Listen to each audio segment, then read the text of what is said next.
2년 차에 힘겨운 명절이 지나고 저는 건강한 아기를 출산했습니다. 산후조리는 친정엄마가 도와주셨어요. 아이를 너무나도 예뻐하셨지만 산후조리를 도와주시느라 고생하신 엄마에게 너무 미안하고 또 너무 감사했지요. 출산 후 일상은 정신없이 바빴고 매일 아기 돌보기와 직장 복귀 준비로 하루하루가 빠르게 지나갔습니다. 명절이 다가오는 것도 잊을 만큼 바쁜 나날이었어요. 그런데 추석이 가까워지자 시어머니에게서 전화가 걸려왔습니다. 미영아, 우리 손주가 너무 보고 싶다. 최대한 빨리 오너라. 시어머니의 손주 보고 싶으신 마음은 충분히 이해가 갔지만 저는 명절 스트레스에 가슴 명치가 채한 듯 답답한 마음에 한숨을 내쉬었습니다. 남편 역시 엄마가 우리 애 보고 싶어서 너무 기다리셔. 라고 말했어요. 저는 조심스럽게 이번에는 친정에 갈 수 없을까? 라고 물어보았지만 준호는 어차피 명절엔 시댁부터 가는 거잖아. 라며 대수롭지 않게 넘겼습니다. 준호의 말에서 저는 제 의견이 무시된 것처럼 느껴졌어요. 결국 저는 세 사람의 짐을 챙기고 시댁으로 향할 준비를 해야 했습니다. 아기와 함께하는 첫 장거리 이동은 생각보다 더 큰 도전이었지요. 도로는 명절 교통체증으로 꽉 막혀 있었고 차 안은 아기의 울음소리로 가득 찼습니다. 아이의 울음소리가 그치지 않아 중간에 휴게소에 세운 후 저는 아이를 업고 휴게소 한쪽을 왔다 갔다 하며 아이를 재우려고 애를 썼습니다. 어린애도 차 안에서 얼마나 답답했을까 하는 생각에 속상한 마음이 들었어요. 아이를 겨우 재우고 다시 출발했습니다. 남편은 이제 얼마 안 남았어. 빨리 가서 쉬자. 라고 했지만 저는 그의 말에 아무런 대꾸도 하고 싶지 않았습니다. 차창 밖으로 보이는 고속도로의 풍경은 답답한 제 마음을 달래주지 못했어요. 시댁에 도착했을 때는 이미 해가 저물어 있었지요. 저는 아기를 안고 시댁에 들어섰고 시어머니는 제게서 아기를 받아 안으며 반갑게 맞아주셨습니다. 아이고, 우리 손주 왔구나. 얼마나 보고 싶었는지 몰라. 시어머니의 말에 저는 잠시 안도했지만 그 순간도 잠시였습니다. 시댁의 명절 준비는 이미 한창이었고 시어머니는 미영아, 아기 전 먹이고 나서 부엌에 와서 도와줘. 손님들 오시니까 음식 준비해야 해. 라고 하셨습니다. 제 몸은 아직 출산 후 회복되지 않은 상태였지만 그저 순응할 수밖에 없었어요. 나는 여기서 늘 일만 해야 하나? 내가 이 집의 일꾼인가? 저는 속으로 이런 생각을 했지만 입 밖으로 꺼내지 못했습니다. 아기를 젖 먹이는 동안에도 부엌에서는 끊임없이 음식을 준비해야 했어요. 저는 아기를 등에 업고 전을 부치고 한쪽에서는 끓고 있는 찌개를 확인하며 분주히 움직였습니다. 시어머니는 미영아, 전이 너무 두꺼운 거 아니니? 얇게 부쳐야지. 라며 잔소리를 늘어놓았고 저는 속으로 저도 최선을 다하고 있어요. 라고 되뇌었지만 입술을 깨물며 참고 또 참았어요. 예전에는 얇게 부쳤다고 뭐라 하시더니만 이제는 가르쳐준 대로 두껍게 부쳤더니 또 얇게 부치라고 하시니 그냥 어머니가 다 하시면 안 되나? 라는 생각이 들었습니다. 거실에서는 남편의 형과 형님이 명절 준비에 대한 불만을 나누고 있었습니다. 형수는 시어머니의 과도한 며느리에 대한 기대와 요구에 지친 듯한 표정을 지었고 형은 형수에게 그냥 좀 참아. 엄마가 며느리 때는 더 했잖아. 지금 시대의 여자들은 그래도 좀 수월하잖아. 라며 위로하려 했지만 오히려 형님의 불만만 더 키웠습니다. 형님은 왜 나만 이렇게 힘들어야 해? 당신과 남자들은 도대체 뭘 하고 있는 거야? 라고 날카롭게 맞받아쳤습니다. 이해는 하지만 가족들 없는 데서 싸우면 모르겠지만 저 모습을 보고 있는 것도 저에게는 큰 스트레스로 다가왔지요. 저는 부엌에서 형수의 말을 들으며 저도 같은 상황에 처해 있음을 느꼈습니다. 시누이는 부엌에 들어와 저를 힐끔 보며 언니, 요리는 그렇게 하면 안 돼. 형님도 그렇고 왜 이렇게 부엌 일을 못하는 사람들이 많은지 몰라. 라고 비꼬듯 말했어요. 저는 시누이의 말에 더욱 위축되었고 시댁에서의 시간이 점점 더 고통스럽게 느껴졌습니다. 시누이는 왜 자기 시댁에 가지 않고 친정에서 배나라 감나라 하고 있는지 이해가 되지 않았고 도저히 정이 가지 않았어요. 명절 아침, 저는 형님과 함께 일찍 일어나 아침 식사를 준비했습니다. 그러나 아침 식사가 끝나자마자 형수는 형과 함께 대구에 있는 친정으로 가기 위해 서둘러 짐을 챙겼습니다. 아, 우리 먼저 갈게. 엄마, 다음에 또 올게요. 형수는 시어머니에게 가볍게 인사하며 서둘러 집을 나섰어요. 시어머니는 형수를 붙잡지도 않았고 그저 그래, 잘 다녀와 라고 말할 뿐이었습니다. 그리고 시누이는 시집에서 명절 아침을 먹고 점심때 친정으로 왔습니다. 그리고는 먼저 간 큰 오빠 내외 욕을 하고 있었어요. 제 앞에서요. 아니, 아침 먹자마자 쪼르륵 사돈댁 찾아뵙겠다고 말하는 너희 큰 오빠도 참. 그런다고 바로 친정 가는 걔도 누가 안 보내주는 것처럼 어련히 알아서 보내줄까? 라며 시누이와 시어머니는 친정 간 형님 내외를 욕하셨습니다. 그러면 지금 제 눈앞에 보이는 시누이는 왜 시댁에서 아침 먹고 쪼르르 친정에 와서 점심을 먹고 있는 것일까요? 저는 왜 이 집에 있는 것일까요? 저도 좀 보내주시지. 참 이상합니다. 막내 도련님은 여전히 정신없고 할 일 없이 방 안에서 핸드폰만 만지작거리고 있었습니다. 남편은 친구들 만나러 나갔고 시아버지도 여전히 친구들 보신다고 나가시고 결국 저는 혼자서 모든 명절 준비와 시댁의 잡무를 도맡아야 했습니다. 아침부터 늦은 저녁까지 저는 부엌에서 나올 틈이 없었고 몸은 지칠 대로 지쳐갔어요. 시어머니는 저에게 너도 이제 이 집에 시집 온 지 몇 년이 됐는데 이 정도는 해낼 수 있잖아. 이제 우리 식구인데. 라고 당연하다는 듯이 말씀하셨습니다. 우리 식구. 저는 이 집의 파출부 아닌가 헛웃음이 나왔지요. 명절 음식이 모두 준비되고 저녁 식사 시간이 되자 저는 아기를 옆에 두고 천천히 밥을 먹기 시작했지만 아기는 계속해서 칭얼거렸습니다. 시어머니는 아이가 어쩜 이렇게 울보냐? 누구를 닮았는지. 우리 아들은 안 그랬는데. 애기야 얼른 아기 달래라. 라고 말씀하셨습니다. 그럼 누구를 닮았단 말인가요? 저 아닌가요? 왜들 말들을 이렇게 이쁘게들 하시는지 정말 미치겠습니다. 저는 젓가락을 내려놓고 아기를 안아들며 다시 자리에서 일어났어요. 허리와 팔은 이미 무거웠고 저는 한 입도 편히 먹을 수 없었습니다. 아기가 자꾸만 울음을 터뜨리는 바람에 저는 밥을 제대로 먹지도 못한 채 방으로 들어가 아기를 재우려 했습니다. 방 안에서 아기의 잠든 얼굴을 바라보며 저는 서러움의 눈물이 나왔습니다. 왜 내가 매번 이렇게 살아야 하는 거지? 생활비는 같이 벌고 시댁일은 저 혼자만 하고 육아도 70%는 제가 다 하고 회사 때문에 서로 바쁘면 친정 엄마가 도와주시는데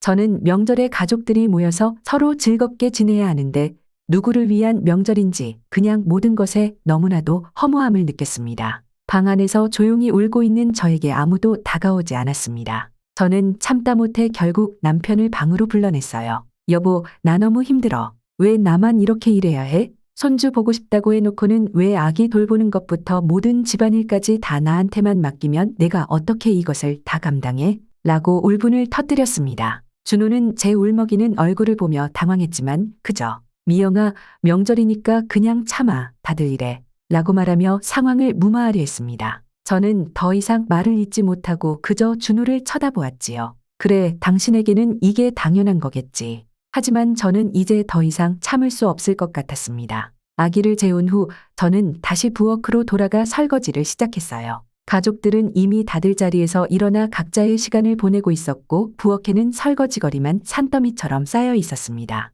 저는 설거지를 하며 이렇게라도 일을 다 끝내고 친정에 갈 수 있다면 좋을 텐데 라고 생각했습니다. 그러나 시댁의 모든 일은 제 몫이었고 그런 제 모습을 당연하게 여기는 시댁 식구들 때문에 제 마음속에는 점점 더 큰 두려움과 좌절이 자리 잡고 있었어요. 저는 혼자 주방에서 설거지를 하며 속으로 다짐했습니다. 이제 더는 이렇게 지낼 수 없어. 다음 명절에는 꼭 친정에 가고 말 거야. 그러나 현실은 그렇게 쉽게 변하지 않을 것을 저는 이미 알고 있었습니다. 준호는 그런 제 결심을 이해하지 못할 것이고 시댁의 기대는 여전할 테니까요. 제 다짐은 매번 시댁의 당연함과 남편의 무관심 속에서 희미해져 갔습니다. 설거지를 마치고 방으로 들어간 저는 아기 옆에 누웠습니다. 피곤에 지쳐 눈꺼풀이 무거워지며 저는 다시 한번 생각했습니다. 그래, 다음 명절에는 꼭. 과연 제가 언제까지 이 상황을 참을 수 있을까요? 그러나 그 결심과 비명을 지르고 싶은 정신적 스트레스는 제 깊은 잠과 함께 묻혔습니다. 저는 알고 있었습니다. 또다시 명절이 다가올 때 저는 또다시 시댁을 향해 길을 나설 것이라는 것을요. 또한 이제 더 견딜 힘이 남아있지 않다는 것도요. 명절이 또 다가오네요. 지난 명절의 피로가 아직도 채 가시지도 않았는데 추석이 코앞에 닥치니 마음이 참 무겁습니다. 두 돌이 된 아기는 이제 말썽꾸러기가 되어 제 손길이 더 많이 가요. 직장에서는 쌓여가는 업무로 매일 출퇴근에 육아까지 병행하느라 몸과 마음이 너무 지쳐갑니다. 이번에도 어김없이 시댁에 가야 한다는 생각에 한숨이 절로 나옵니다. 정말 미칠 것 같아요. 어쩔 땐 허공에 대고 소리를 지르고 싶은데 그럴 수도 없는 현실이 마치 빠져나갈 수 없는 덫처럼 저를 옥죄는 것만 같습니다. 이번 생은 정말 이렇게 살아야 하는 걸까요? 이번 명절만큼은 친정에 좀 가자고 그렇게 외치고 싶은데 늘 시댁을 먼저 찾았기에 그런 말조차 꺼내기 어렵습니다. 여자라는 이유만으로 이렇게 살아야 하나 싶습니다. 정말 모르겠어요.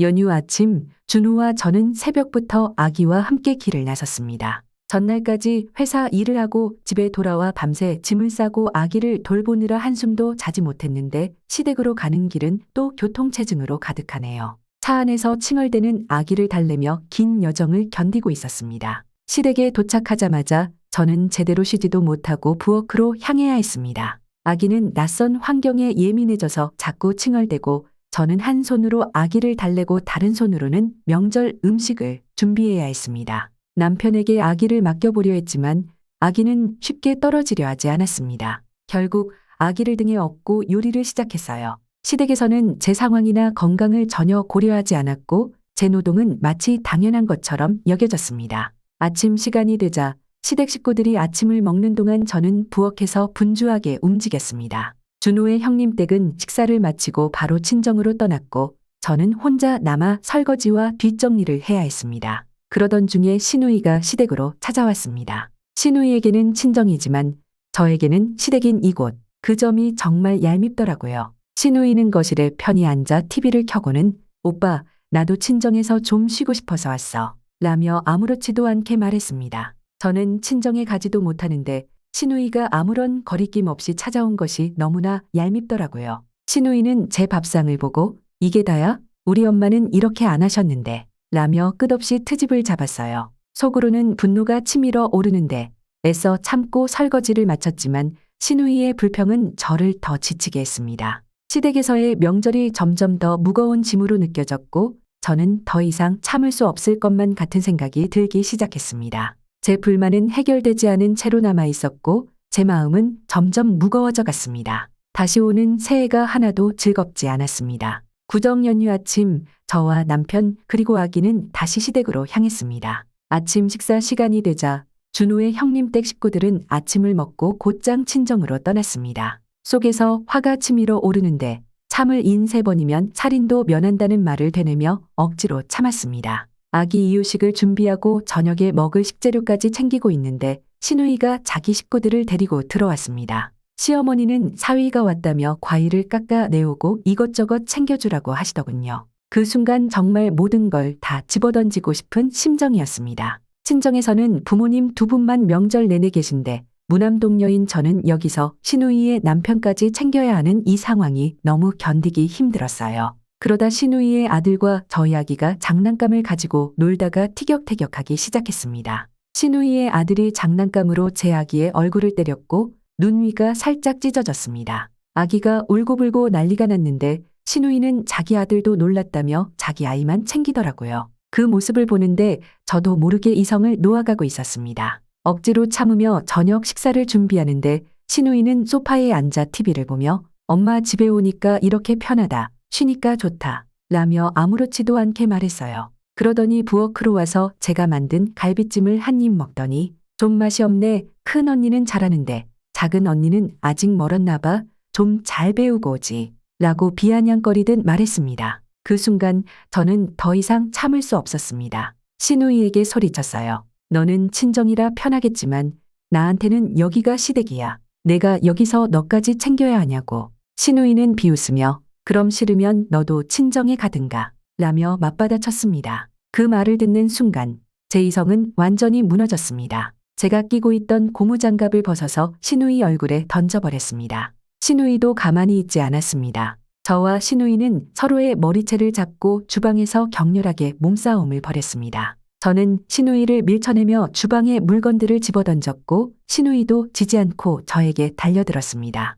주방은 아수라장이 되었고 그릇과 음식들이 바닥에 나뒹굴었어요. 남편이 다급히 달려왔지만 우리 둘을 제대로 말리지 못했습니다. 격렬한 싸움이 벌어지는 동안 시어머니가 소리를 지르며 주방으로 들어오셨어요. 뭐 하는 짓이야, 새해 첫날부터 왜 이렇게 소란을 피워, 어디서 배운 버르장머리냐. 시어머니는 제 머리통을 치고 뺨을 3개 때리셨습니다. 그 순간 제 자존심은 산산조각 났습니다. 시어머니는 자기 딸에게는 소리만 질렀을 뿐 저에게는 손찌검을 하셨습니다. 그제서야 저는 더 이상 참을 수 없었습니다. 주방을 나와 짐을 싸기 시작했습니다. 저는 아무 말도 안 하고 짐을 챙기고 아기를 안아들고 시댁을 떠나기로 결심했습니다. 남편은 저를 붙잡으려 했지만 저는 단호했습니다. 여보, 나 이제 서울로 돌아갈 거야. 당신도 당신 가족과 편하게 보내. 저는 아기를 안고 시댁 문을 나섰고 남편은 멍하니 저를 바라볼 수밖에 없었습니다.